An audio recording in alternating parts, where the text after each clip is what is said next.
Welcome to the Carnivore Cast, a podcast focused on the carnivore diet and lifestyle, with practical advice from successful carnivores, citizen scientists, and top researchers. I'm your host, Scott Myslinski, and I'm here to speak with experts and experienced carnivores to get answers to your biggest and meatiest questions while helping you live your best life as a carnivore.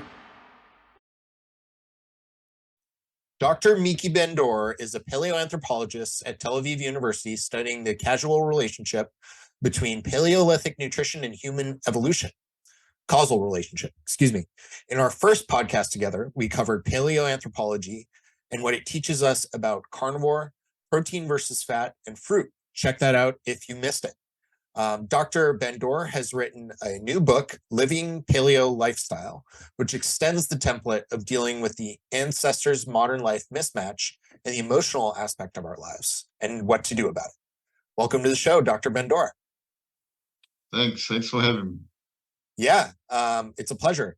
And so I'd love to start out with just understanding a bit more about, how this book came about. What inspired you to write this?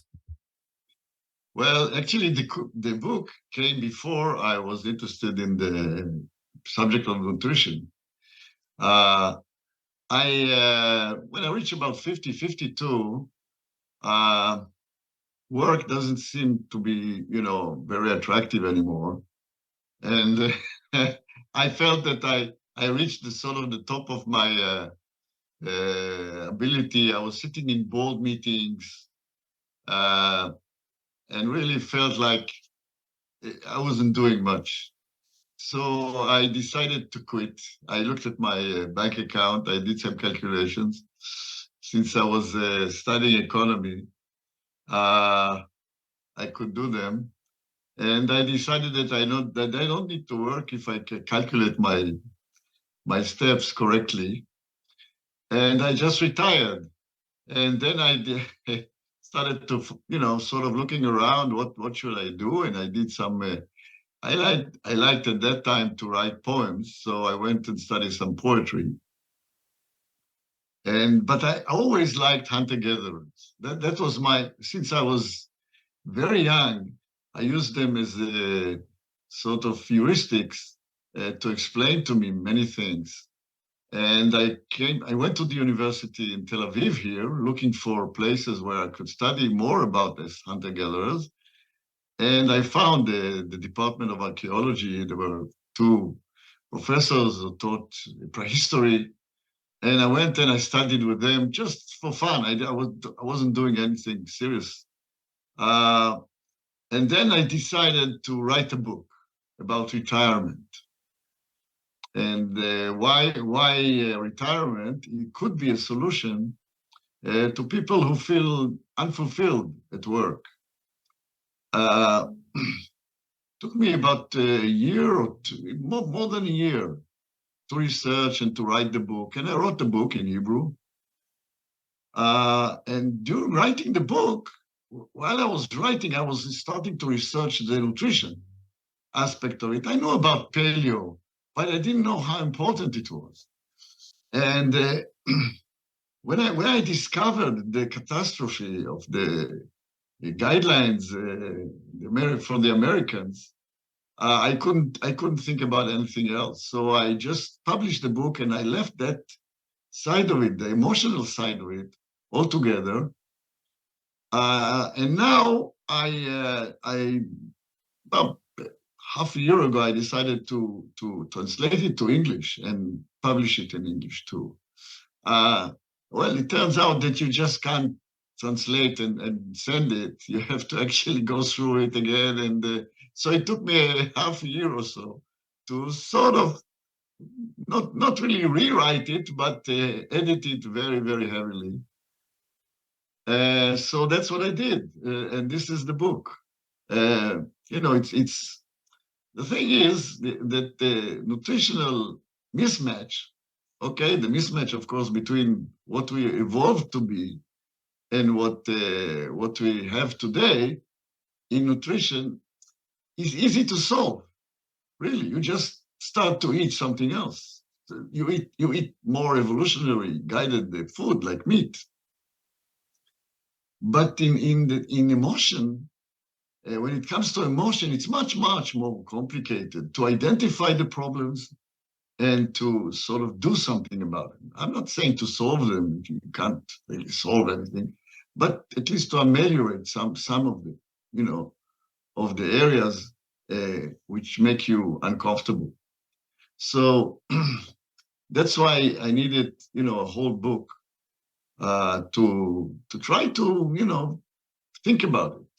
Really, it's like I don't know, it's a little, I don't know if it's heavy on philosophy, but it has some philosophy in it. But it has mainly, I think, a good background of what we know about the social and emotional sides of hunter-gatherer societies, which is where our genes are, actually. And this is like a background for the mismatch. So this is what, generally speaking, was the idea. Yeah, it's really interesting and novel concept of applying this Paleolithic template to not just nutrition, but how we think about life and work and identity. I think it's really fascinating. I was not expecting it. And you start with kind of this concept of paradise. Can you talk about what that is and how that's applicable? Yeah, actually, the Hebrew name of the book was Sneaking into Paradise, which is really what I felt when I retired. I felt all of a sudden, I felt so well. And then I read a piece, I think it was, it was in Weston Price book about a guy in Uganda who said that this is, this is paradise. The way that the Ugandans were living, not now, but in the 1920s, this is what was paradise. So I said, yeah, sure. That's what happened, actually, because if you look at the Bible, paradise is more or less a description of the life of hunter-gatherers. They don't know much. They don't think too much about anything. They just live their life. And then when they start to know or want to know more and eat from the tree of knowledge, they get punished. And what is the punishment? Work. So it's not, I personally, I'm not religious, so I don't believe that that's what actually happened. But it certainly reflects what people thought, a few thousand years ago. So yeah, paradise. It was paradise. It was paradise. And when you read about hunter-gatherers and you see, for many reasons, it was paradise. And what we have today is a little hell compared, of course. Yeah. And you also talk about this model of culture, work, and identity. Can you explain what that is for folks? Right, right. When you look at it, the world of working or labor is completely different to what hunter-gatherers had. And it forces you to do a lot of things that are really pull you away from authenticity. Now, if you think about hunter-gatherers, they grew and they lived most of their life, like 99% of their life, in a group that they knew everybody, and everybody knew them from birth. So there was no need to develop or to present a self that is different from what you are. If you were, let's say, forgetful or forgetful person that tend to forget, you couldn't hide it in this kind of environment because everybody knew you from birth, or any weakness that you had. And people, of course, have weaknesses and have strengths, but there was no way to hide the weaknesses. And also, there was no way to be too proud of the strengths, because in hunter-gatherers, people don't lie. people who brag about their strengths. They really don't. And it's not done. So really, you just have to be, you could be authentic. You didn't have to invest a lot of energy in being something that you are not. But if you were at work, of course, you have to present a certain, personality, and it changes. If you go to your boss, you have to, behave differently than you behave to your subordinates.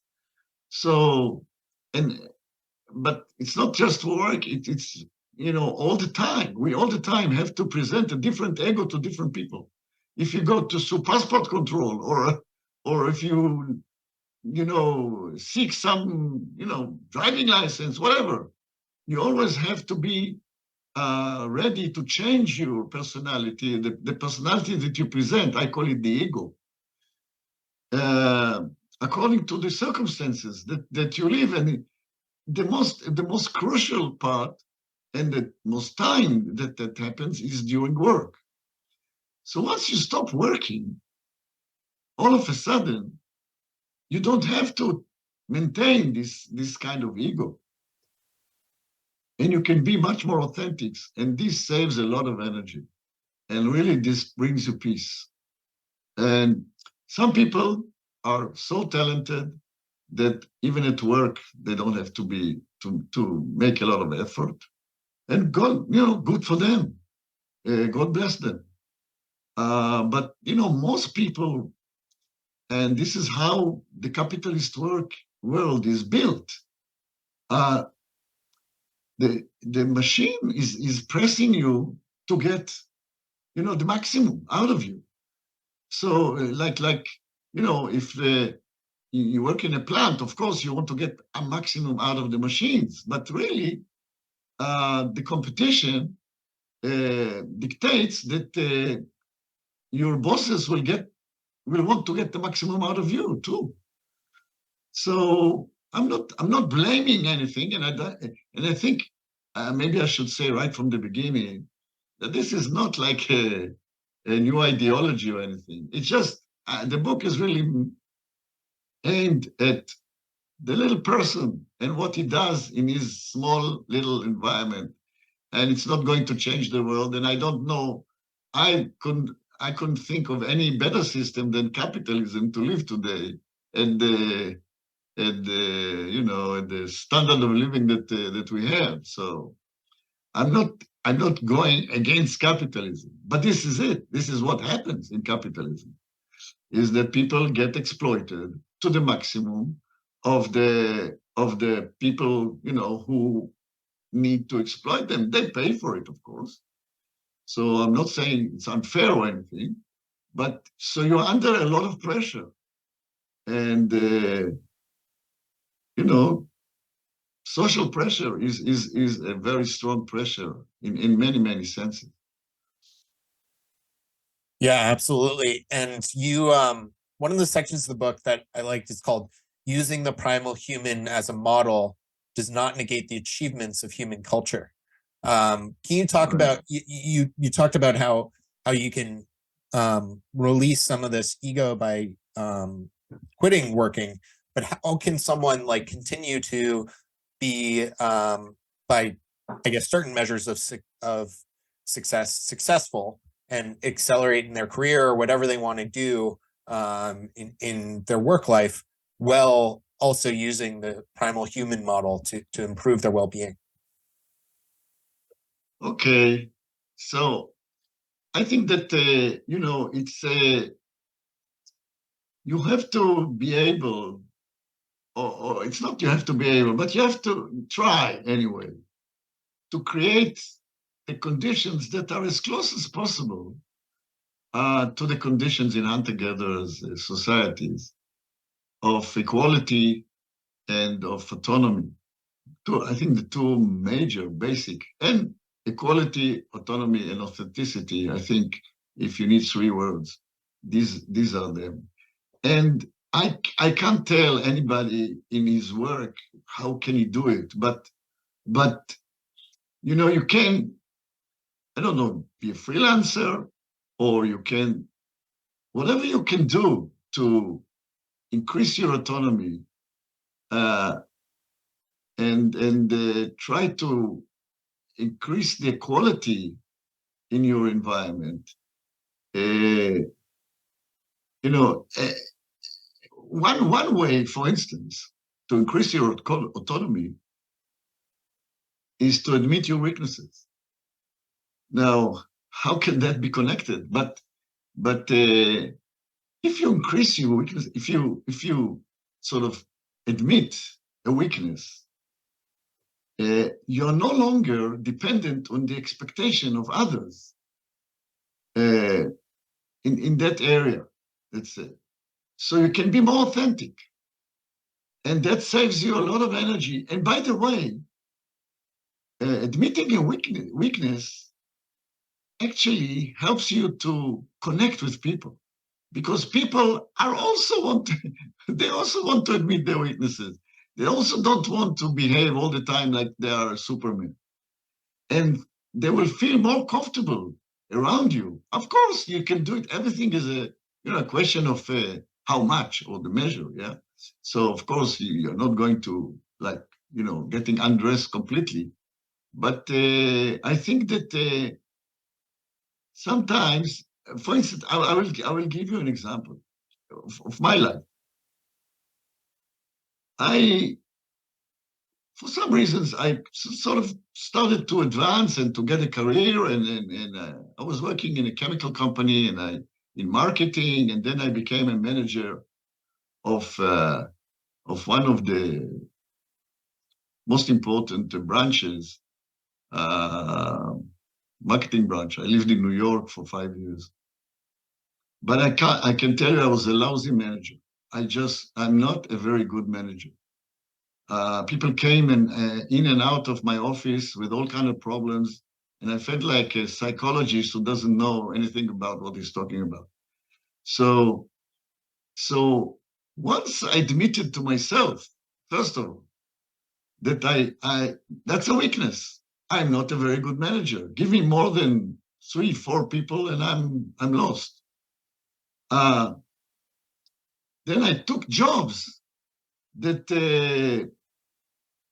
that made advantage of my capabilities instead of trying to be what I'm not. And the next, after that period, I had better experience at work. So this is something that you can do. Okay, you pay for it, but the price of keeping a job, for instance, that you don't feel comfortable in, depends, of course, on the degree that you don't feel comfortable in, but it can be like a nightmare and can really ruin your life. And you do it because you expected to be like Superman. And most people are not. Yeah, I think accepting your weaknesses and playing to your strengths, there's a lot to be said for that. And I think the ego certainly plays into that. People want to believe that they can be good at everything. Certainly, I've fallen prey to that mistake many times. And you talk about another section that's very meaty and I think is really interesting is equality, autonomy, and culture. Can you talk about a bit of what you cover in that section? Yeah, you see, this is as I said, these are the two basic, I think, and I think even genetically, we are built for equality. There's a very interesting experiment that I describe in the book, where they took 2 capuchin monkeys, and they started giving them, when the other one saw, they gave more to one monkey and less to another monkey. At certain stage, the monkey who got less just refused to cooperate. He didn't take what he was given, although he needed it. But he said, like he's saying, look, I'm not getting equal treatment here, so I'm not going to cooperate with you. So to me, it means that genetically we are built to be equal and to feel that equality is needed. And the same goes for autonomy. Autonomy is so important in the life of a hunter-gatherer. Now, it's really very strange because these guys live in a small group, 20, 30 people. They're really dependent very much on each other, but still they're autonomous. And so you ask, how can it be that you feel autonomous when the whole group is actually dependent on you to bring food and to do your job? Guard the young or whatever. But that's what happens. The autonomy is so extreme that the parents don't tell their children what to do. There's a story, good story that I heard about a tribe in India called the Niyaka. And they were like, the Indian government decided to sort of make the governments don't like nomadic tribes because they can't control them.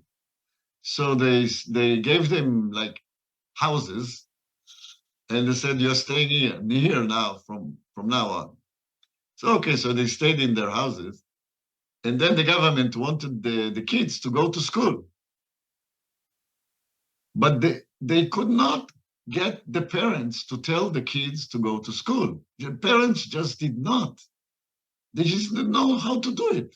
It was not in their repertoire to tell kids what to do.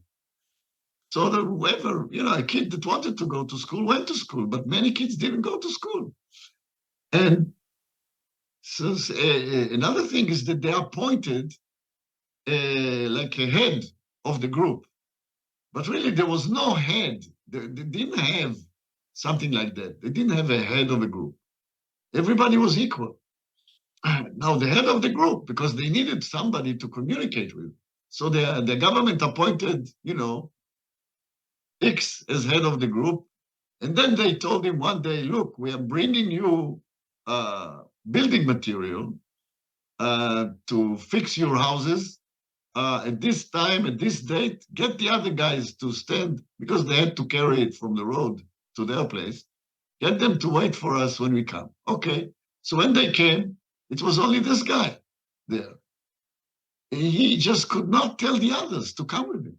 He was not, he wouldn't do it. So the autonomy is kept by way of behavior. They don't tell anybody. If you want to go hunting, you go hunting. If you don't want to go hunting, nobody will tell you to go hunting. The way it goes is if you want to go hunting and you want somebody else to come with you, you just stand up and you say, I'm going hunting. And that's it. If somebody tells you, yeah, I'll come with you, that's fine. If they don't, you just go hunting by yourself. So then now, how can you change that? Now you coming to the modern world, and of course you cannot allow this level of equality and autonomy. How can you change it? The only way to change it is by building a culture.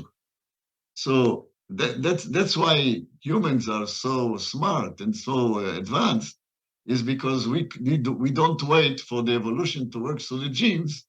We work through the culture. But then the culture, so what does the culture mean? The culture means is that because everything becomes more complex, when you start to domesticate animals and domesticate plants, you need to take care of them. Actually, you need to domesticate yourself too, because you have to get up in the morning and you have jobs to do. It's not like hunting, you can go whenever you want. So So you need to discipline the people. And when the world becomes more complex, every action need more people to do a small part in order to succeed. So they have to specialize in the part because the jobs become more and more knowledge-based and complicated. So everybody can know only part of it. So this is how culture actually work to negate autonomy and equality. Of course, equality is because you need competition to get out the people. You need to, yeah. Capitalism is really built on the fact that the people will not be equal and will want more than other people or want to get what the other people have. So inequality is really a basic condition for capitalism. So now you have to function in a world that is dependent on you losing the autonomy and losing the equality, which goes against your nature, but you have to do it. So what the book says is when you retire, you can start to return to the original position, not, of course, 100%, but it's much easier to do. But still, even if you're not retiring, just the fact that you know what the situation is, you can identify the points of friction between your innate needs and the society needs. You can start to do something about it. This is the first condition. Before I can tell you what to do about it, you have to first of all identify what is wrong and what is the source of the trouble. And then you can do, unfortunately, unless you retire, you can do only small steps. But at least, and this is something that really very difficult to say because everybody has his own, little weird position in the food chain, in work, that you have to try find it yourself. Like, let's say, some people will say, okay, so I'm going to have a podcast and I'll do it after work, but it gives them some sense of autonomy and sense of authenticity to deal with what they want to do. Yeah, you get into such interesting topics in this book. Everything from work and identity to culture and equality to boredom. One thing, I know it's a giant section of the book, but meaning and happiness. Can you talk about that section as well? Yeah, yeah. You know, there are hundreds of books about meaning. Yeah, how to find your meaning.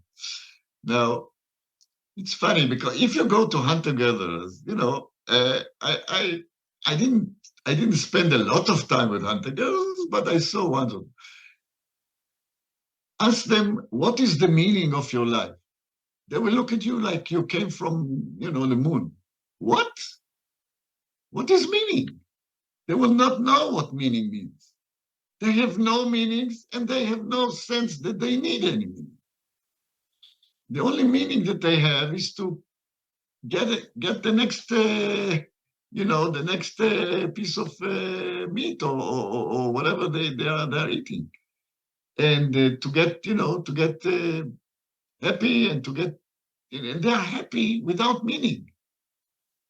So how come we need meaning?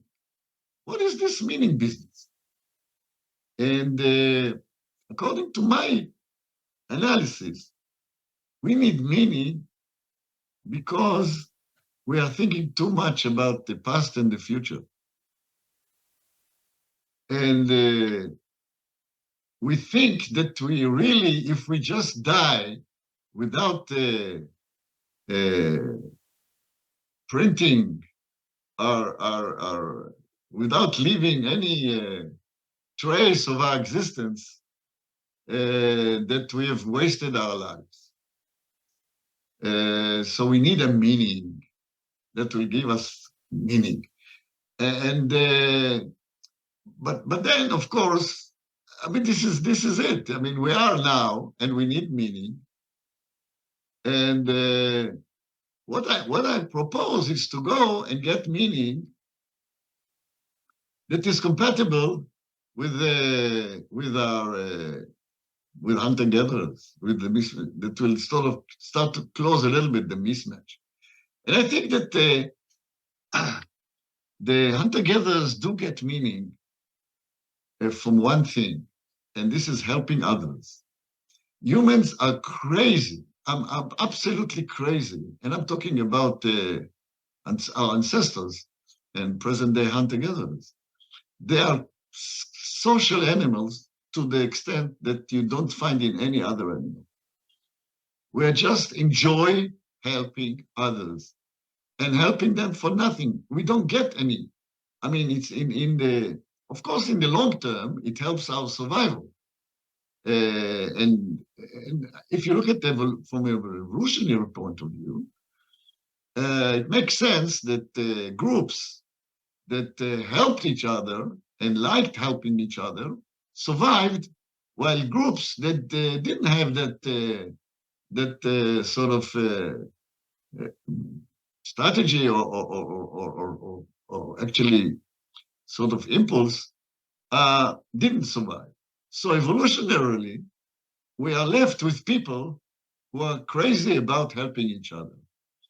So I'm saying most of the meaning that people get, most of it, not all of it, comes from where we feel that we were meaningful in helping other people.